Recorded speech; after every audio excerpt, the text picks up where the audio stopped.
अमित शाह जी, असम के मुख्यमंत्री हिमंता बिस्वा शर्मा ने कांग्रेस के नेता गौरव गोगोई पर बहुत संगीन आरोप लगाए हैं और उनके पाकिस्तान लिंक की बात की है और आपको यानी कि मिनिस्ट्री ऑफ होम अफेयर्स को चिट्ठी भी लिखी है कि इसकी तहकीकात होनी चाहिए।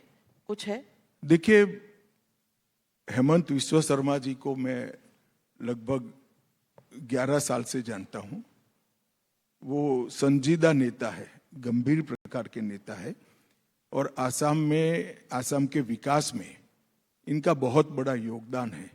अगर उन्होंने इतने सार्वजनिक रूप से कोई बात कही है और कॉन्क्रीट प्रूफ के साथ भेजी है तो निश्चित ही रूप में इसमें कोई दम होगा, मैं मानता हूं। लेकिन काफी समय हो गया वो चिट्ठी आई है, कोई इन्वेस्टिगेशन शुरू कर दिया आपने? नाविका जी, अब ये जमाना नहीं रहा कि आप इन्वेस्टिगेशन की चीजें आपकी हेडलाइन में कन्वर्ट कर देगी। जब नतीजा आएगा अपने आप हेडलाइन बन जाएगी।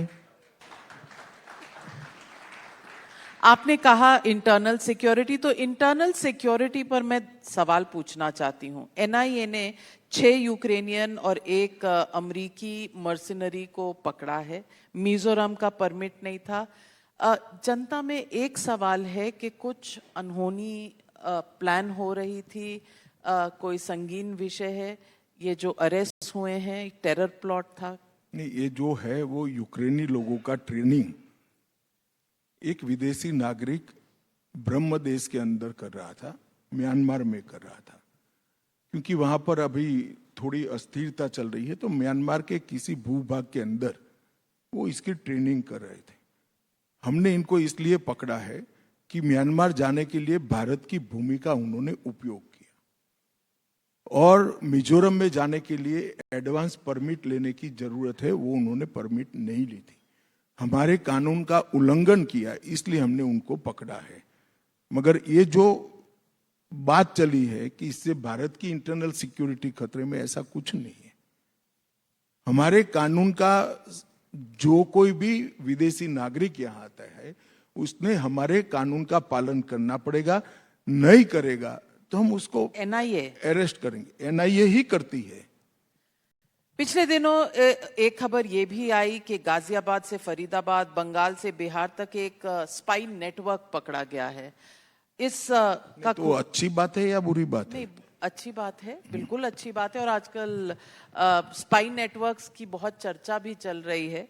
लेकिन 2 दर्जन लोग अगर पकड़े गए हैं, कोई बड़ा खुलासा तो जब चार्जशीट होगा तब होगा, परंतु ये हमारी सरकार के, हमारी एजेंसियों के प्रोएक्टिव काम का ही नतीजा है कि जो नेटवर्क बनाने का प्रयास किया गया था उसको शुरुआती सीढ़ी पर ही हमने ध्वस्त कर दिया और सारों को पकड़कर अभी जेल में है और वो यूएपीए के कानून को फेस कर रहे हैं।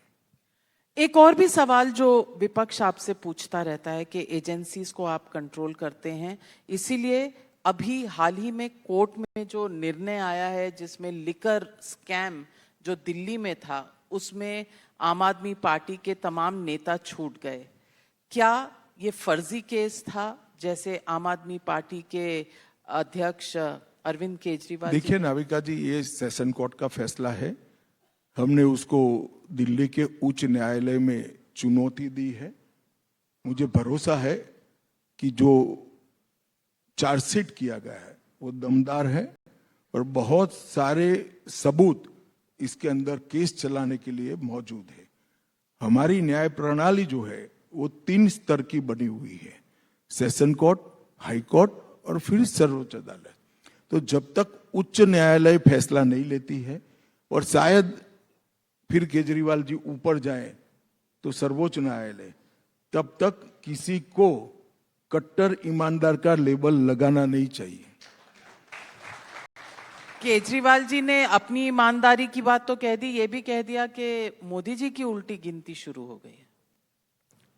अब किसी को दीवा स्वप्न में रहना है, दिन में देखने वाले सपनों में ही जीना है, तो उनको कोई नहीं बचा सकता। अभी केजरीवाल जी स्वयं एमएलए का चुनाव हार गए, इसका आत्मनिरीक्षण करे तो उनकी पार्टी के लिए अच्छा होगा। अमित शाह जी, तमिलनाडु में भी और केरल में भी चुनाव हैं।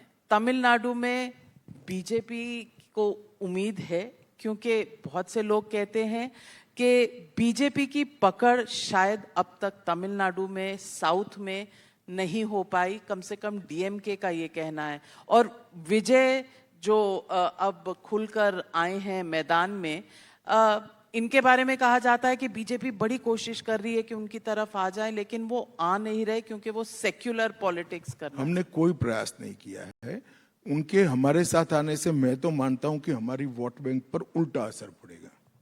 तो आप चाहते हैं कि त्रिकोणीय फाइट हो? नहीं, मैं चाहता हूं नहीं चाहता हूं इसका क्या महत्व है, वो ही लड़ रहे हैं, मगर हमने हमारे पाले में लाने का कोई प्रयास नहीं किया, इतना मैं कह रहा हूं। तो आप अपने चांसेस तमिलनाडु में कैसे देखते हैं? देखिए, हम जग जाहिर है कि तमिलनाडु में हमारा काम कम है। हम वहाँ एआईडीएमके के साथ छोटी छोटी कई दलों को मिलाकर एनडीए का एक गठबंधन किए हैं और वो चुनाव लड़ रहे हैं। इनके एआईडीएमके हमारा बड़ा भाई है, वहाँ पर हमारे बड़े साथी हैं। जिस प्रकार की एंटी इनकम्बेंसी डीएमके सरकार के प्रति मैं देख रहा हूं और जिस प्रकार से घृणा की राजनीति डीएमके ने फैलाई है, मुझे लगता है कि तमिलनाडु में अच्छे बहुमत के साथ इस बार एनडीए सरकार बनाएगा।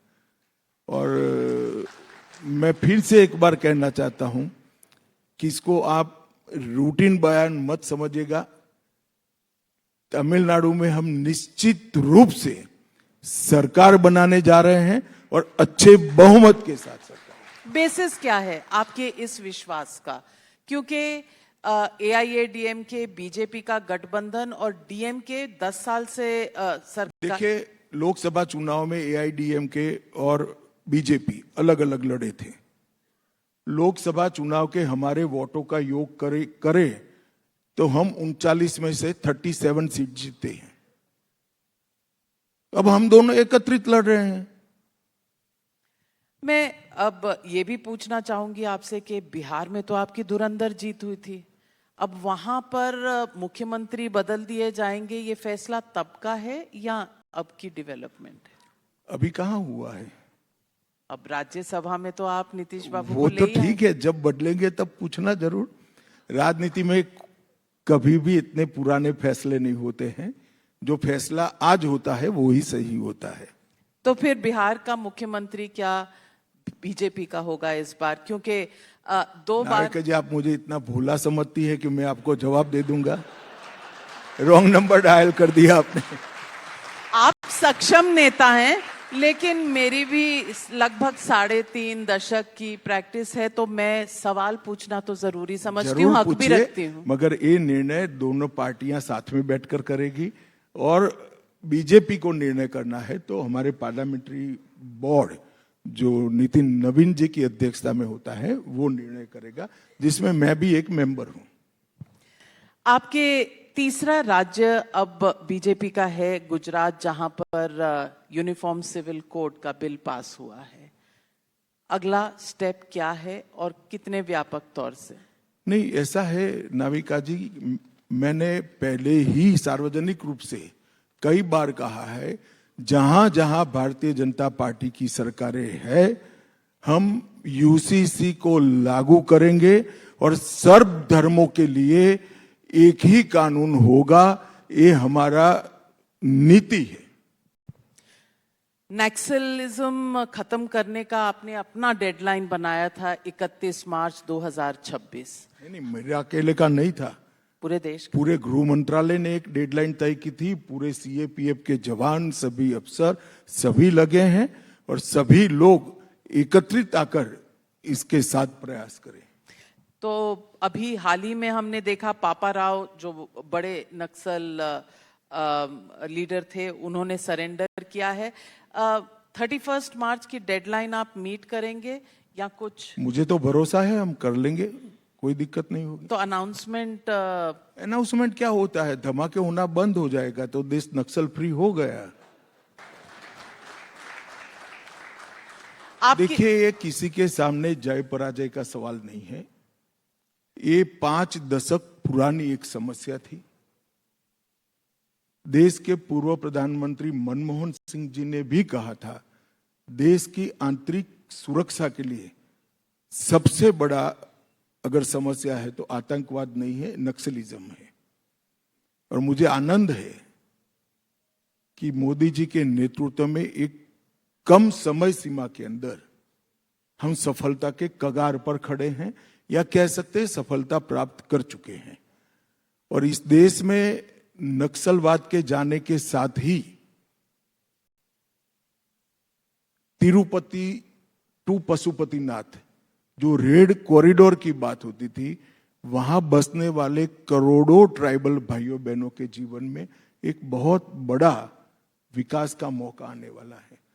हजारों पोस्ट ऑफिस बन रही है, सैकड़ों बैंकों की ब्रांचें खुल रही हैं, हजारों गांवों में बिजली पहली बार पहुंची है, वहां आधार कार्ड बन रहे हैं, वहां रेशन कार्ड बन रहे हैं, इनके खेतों में सिंचाई का पानी पहुंच रहा है, रेलवे पहुंच रही है, रोड पहुंच रहे हैं। और पहली बार ये ट्राइबल क्षेत्र में आजाद भारत के हम नागरिक हैं, इसका अनुभव हो रहा है। तो मैं मानता हूं ये पूरे देश के लिए बहुत बड़ा अवसर है, और मैं इसका संपूर्ण श्रेय सीएपीएफ और राज्य पुलिस के जवानों को देना चाहता हूं, जिन्होंने इसके लिए दिन रात कुछ भी देखे बगैर मदद करी।